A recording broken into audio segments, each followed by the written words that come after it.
সৃষ্টির সেরা জীব মানুষের কল্যাণে মহান আল্লাহ তাআলা এই পৃথিবীতে পাঠিয়েছেন অসংখ্য নেয়ামত। তার মধ্যে অন্যতম এক বিস্ময়কর ও কল্যাণময় সৃষ্টি হলো মৌমাছি। পবিত্র কোরআনে এই ক্ষুদ্র পতঙ্গটির নামে একটি স্বতন্ত্র সূরা নাজিল হয়েছে, যার নাম সূরা আল নাহল বা মৌমাছি। এই সূরার ৬৮ ও ৬৯ নম্বর আয়াতে আল্লাহ সুবহানাহু ওয়া তাআলা ইরশাদ করেন, আপনার পালনকর্তা মৌমাছিকে আদেশ দিলেন যে, তোমরা পাহাড়, গাছপালা এবং মানুষের গৃহে নিজেদের বাসস্থান বানাও।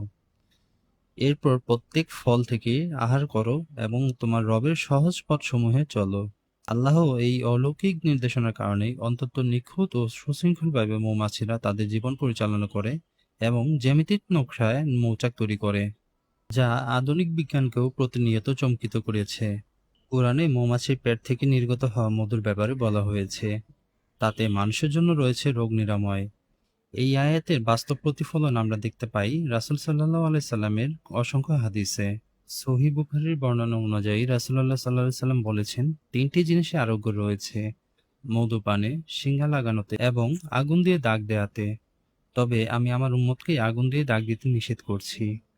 অপর একটি হাদিসে নবীজি সাল্লাল্লাহু আলাইহি সাল্লাম মধু ও কোরআনকে একসাথে মিলিয়ে বলেছেন, তোমরা দুটি প্রতিষেধক বা আরোগ্যকারী বস্তুকে অবধারিত করে নাও, একটি হচ্ছে মধু এবং অপরটি কোরআন।